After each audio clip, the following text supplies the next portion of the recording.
Christmas is supposed to be a night of peace, a night of candlelight and quiet prayers, families tucked safely into their homes, the world briefly softened by tradition and hope. But on Christmas night, 1951, peace did not come to Freedom Avenue. This is Hold My Sweet Tea.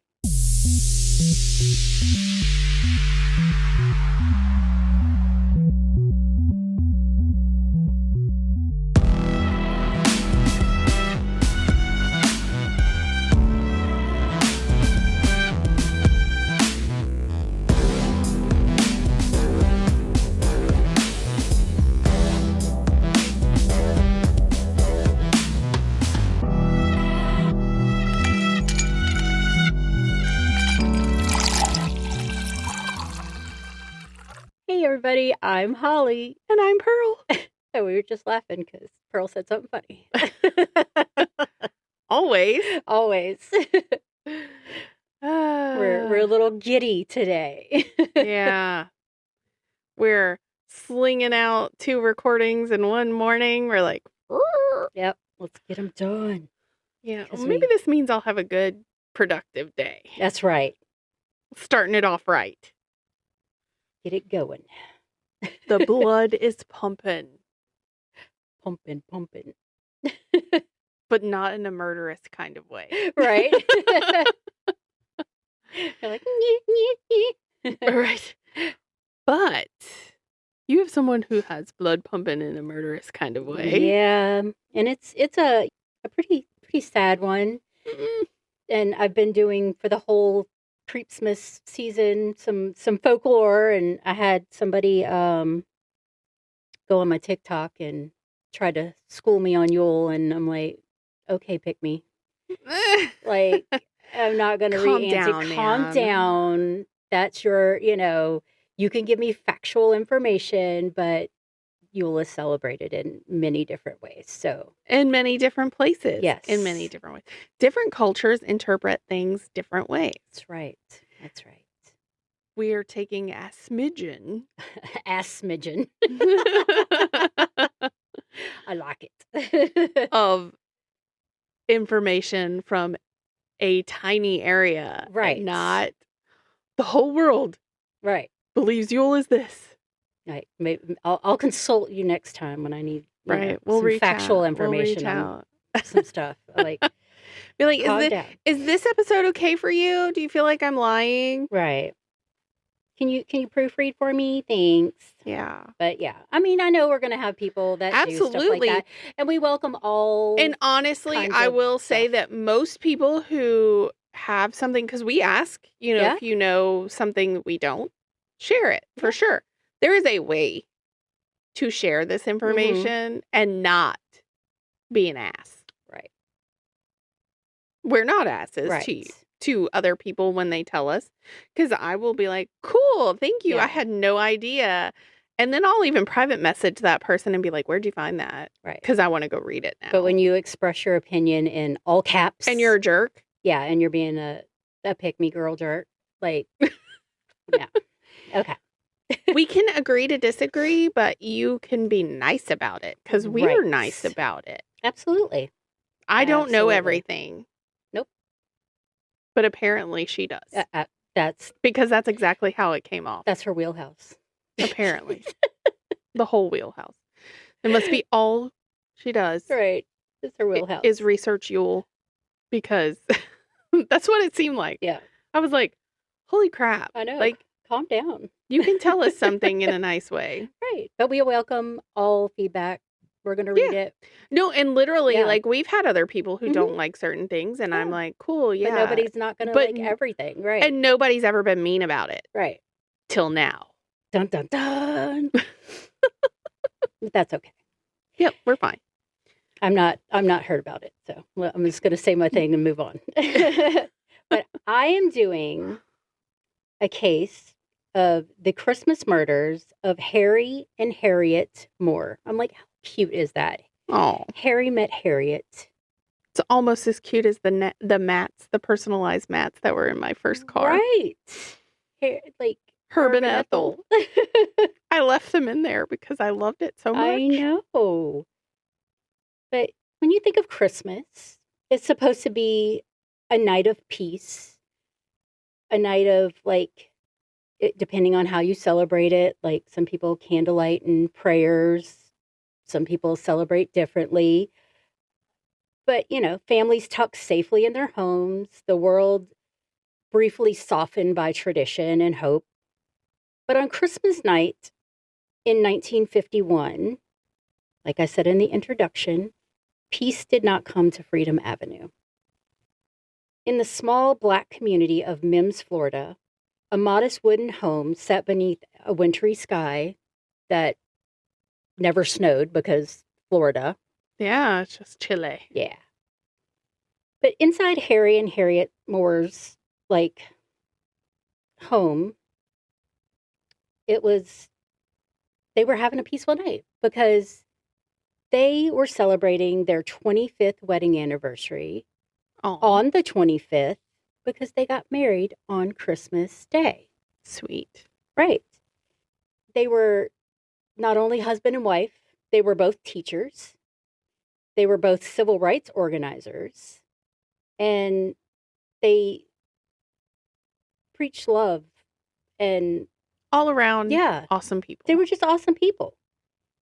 And they went to bed that night believing that the night would pass quietly and they would wake up the next morning and all the world was right. Right.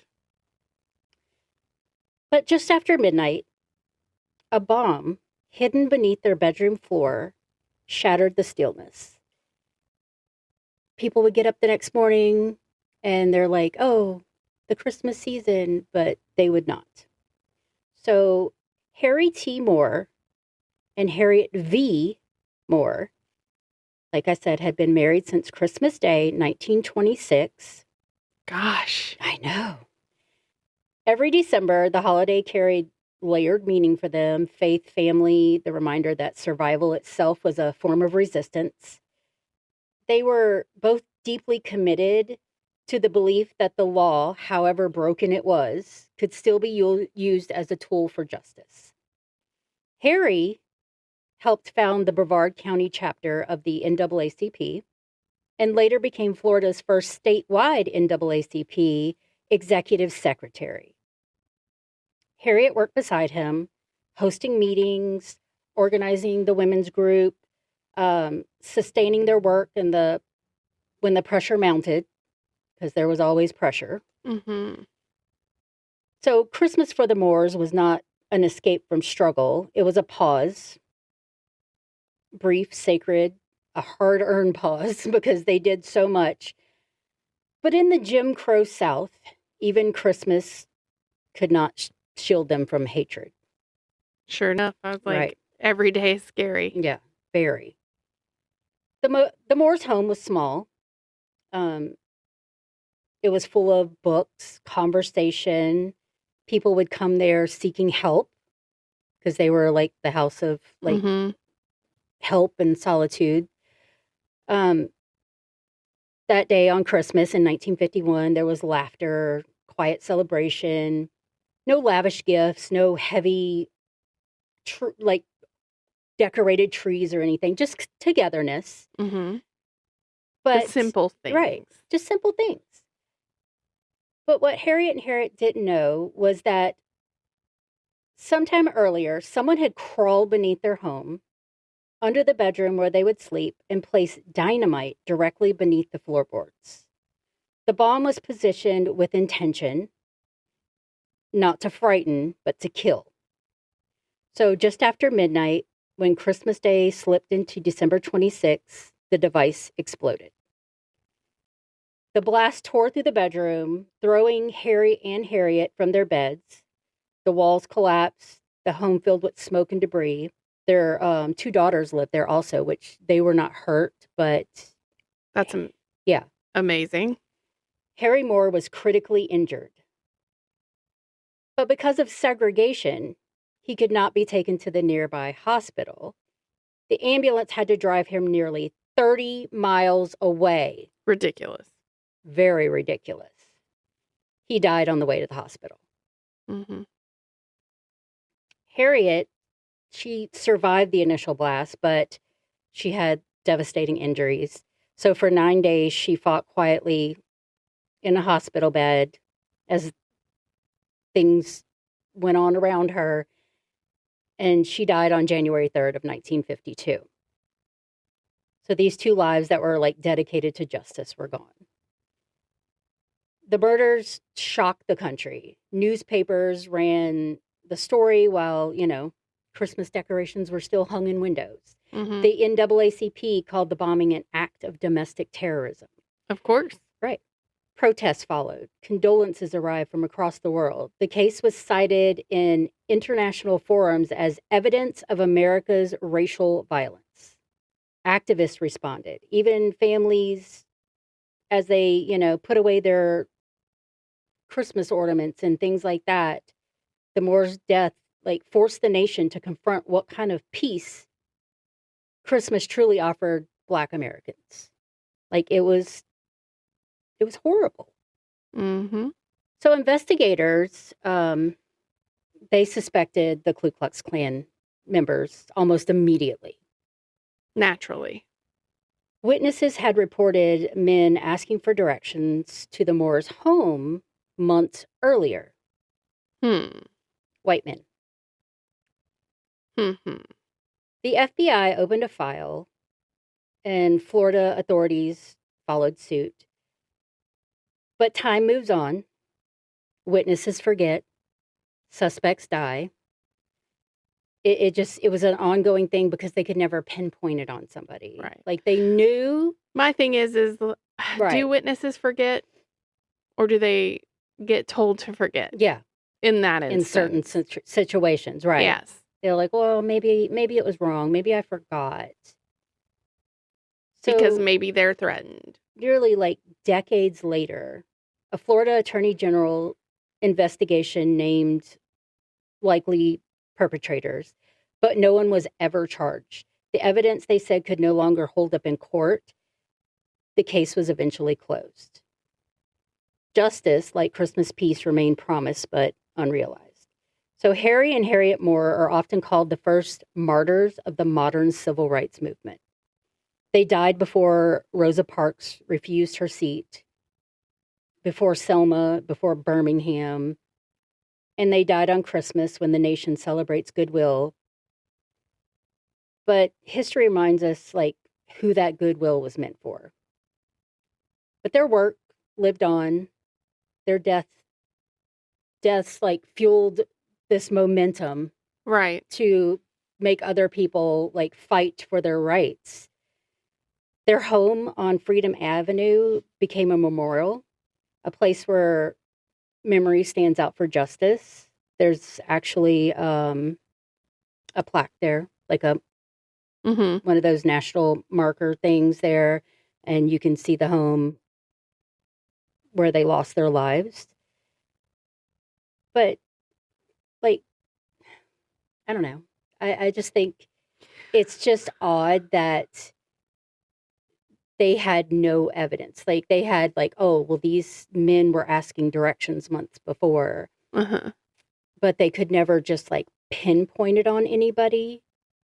I'm like, did you look into people who they had beef with? Did you look into people who had did they try really hard? I don't think they Probably did. not.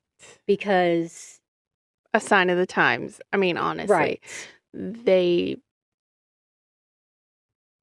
I don't like to use the word pretend to care, but it's basically the best way I can describe it. Same. And I think even today, and I know Black communities still struggle with this, they're not looked upon as a priority. Yeah, we see it a lot in Right. true crime stuff because you get right, white person versus Black person. They Yeah. could both go missing under similar circumstances on the same day, and you're going to hear about the white person Right. before you hear about the Black person. And it's really sad. It is. And it's any person of color. Mm-hmm.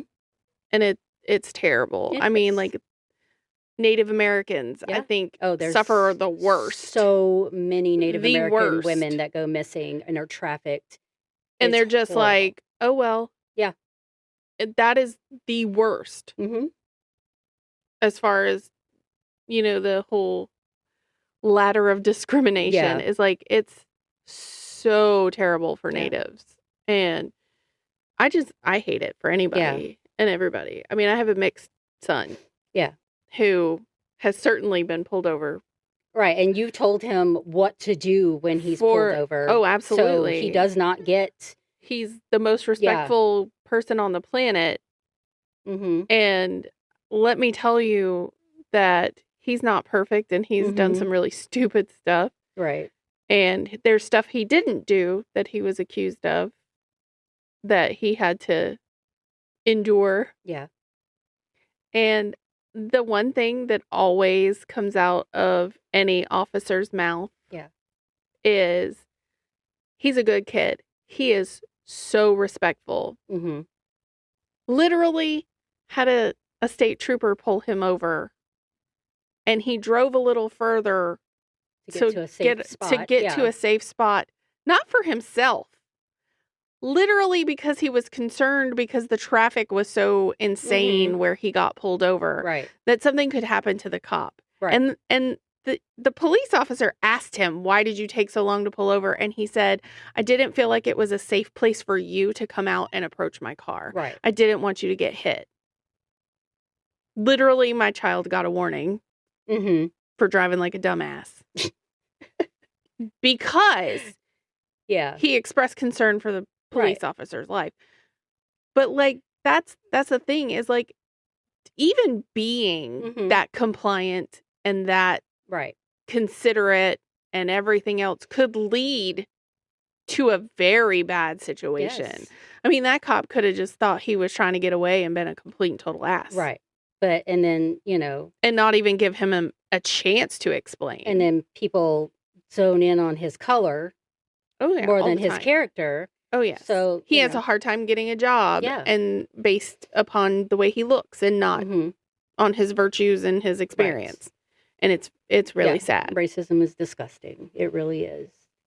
But, in the bomb was meant to like erase these two voices. But it literally did the opposite. It made people fight harder. It made people want to have their voices heard as well. So it's sad that two people had to lose their lives on not only their wedding anniversary, but Christmas. Yeah. Over something as stupid as the color of their skin. Right. And, was it just the Ku Klux Klan? Was it the police working with them? Was it several factors and that's why no evidence was found? Possibly. So many theories. Yeah. But they named some names, but those people had already passed like years later. They were like, oh, well, I think it could have been this person, but they're deceased already. Yeah. Conveniently. Right. Their life has ended. But like, whatever the color of your skin is, don't be a twat towards somebody else. No, we're all human. That's right. We all live on this place together. Nothing. Yeah. To be kind. Exactly. To one another. Peace on earth, goodwill toward men. And women. And women. And children. And children.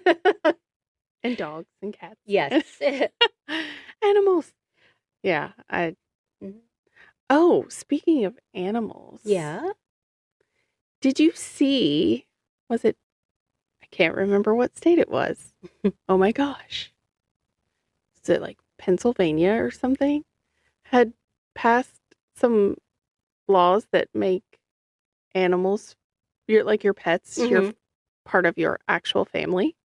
That's really cool. Yeah. So if you harm a pet, it gets treated a little differently. Right. Which I thought was great. I was like, everybody should do it. Absolutely. There are other states that have that same policy. I don't remember what all of them are. That's something I need to I should have Googled, but it just kind of popped in my head just now. So Right. I was not prepared. You're like, wait a minute. I think I remember this. But I read it and I was Yeah. like, oh. Actually, I think it was a Metairie rescue that posted it. Like shared it. And That's I was like, cool. oh. And they were like, we wish Louisiana would do this. It's like, yeah, good luck. Yeah, good luck with that.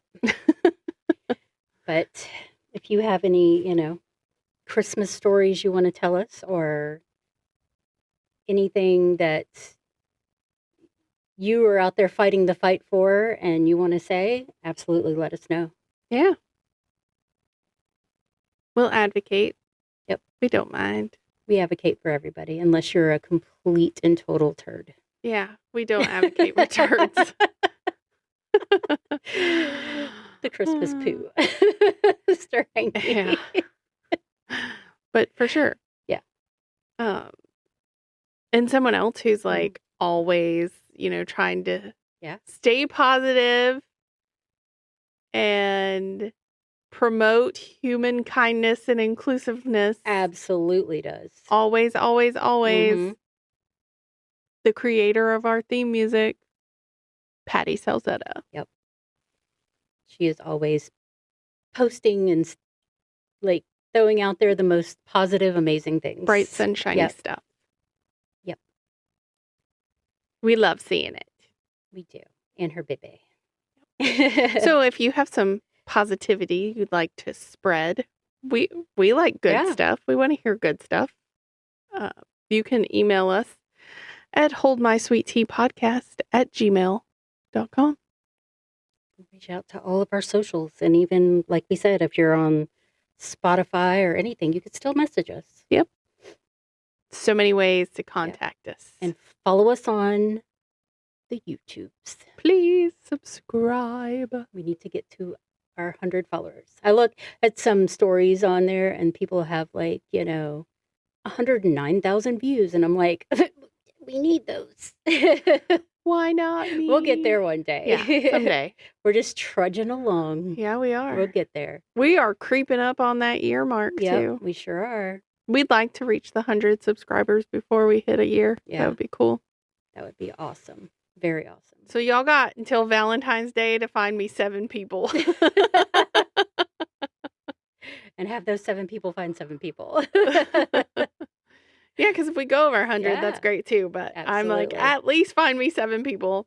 Yep. Please. Thanks. That would be great. Love ya. And as always, Hold My Sweet Tea is a Drunken Bee production. Buzz. And you guys remember to stay safe out there. Be kind to each other. And just because we're dipping doesn't mean you can't keep sipping. Bye.